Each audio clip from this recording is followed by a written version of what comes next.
जेजूच्या मनशावताराचो मिस्तेर गुंडायेन नियाळूंक आमी पेसाडच्या ह्या काळार ह्या जेजूचे मनीस जाल्ल्या देवपुताच्या खऱ्या मुखामळाचें एक पिंतूर वा एक झळक आज आमचे समोर आसा. सुवार्तेन सांगलां तशें मनीस जाल्ल्या देवपुताचें तें मुखामळ संतोषाचें, तें दुखाचें न्हय. आज त्या मुखामळाच्या संतोषाचें कारणी सुवार्त आमचे समोर दवरता. जेजू ल्हानांक, पातक्यांक, अस्कत्यांक, सांडून गेल्ल्यांक सोदून आयलो.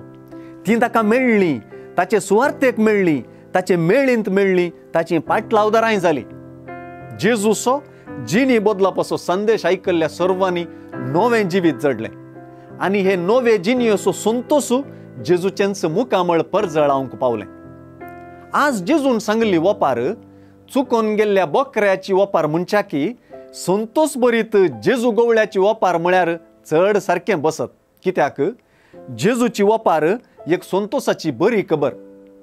जेजू गवळ्याच्या संतोषांत बापाची कुशी जारी जाल्ल्याची तृप्ती दिसून येता. कित्याक सर्गीचो बाप ल्हाना मदल्या कोणेय नाश जायनय म्हण आशेता. ल्हानांक सोदून वचून तांकां आपल्या दैवीक बक्षण्याच्या, मोगाच्या, हुस्क्याच्या, बिरमतीच्या आनी दयाळायाच्या कांदार घालून फाटीं हाडलेलो गवळी जेजूस जावंक पावलो.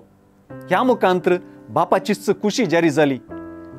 खऱ्या क्रिस्मसाचो संभ्रम जेजू बऱ्या गवळ्याच्या कांदार जावंक जाय. आमच्या जायत्या राटावळींनी आनी सैमीक गजालींनी आमकां ल्हान करून सोडलां तर, हिंडातावन आनी सोमयातावन पयस वेलां तर, वैयक्तीक जिणी बदलपाचो संतोष भोगूंक हो आयिन वेळ. ल्हानांचें क्रिस्मस जेजू गवळ्याच्या कांदार चोलो. जेजू गवळ्याच्या मुखामळार आमचे जिणयेद्वारी संतोष दिसो.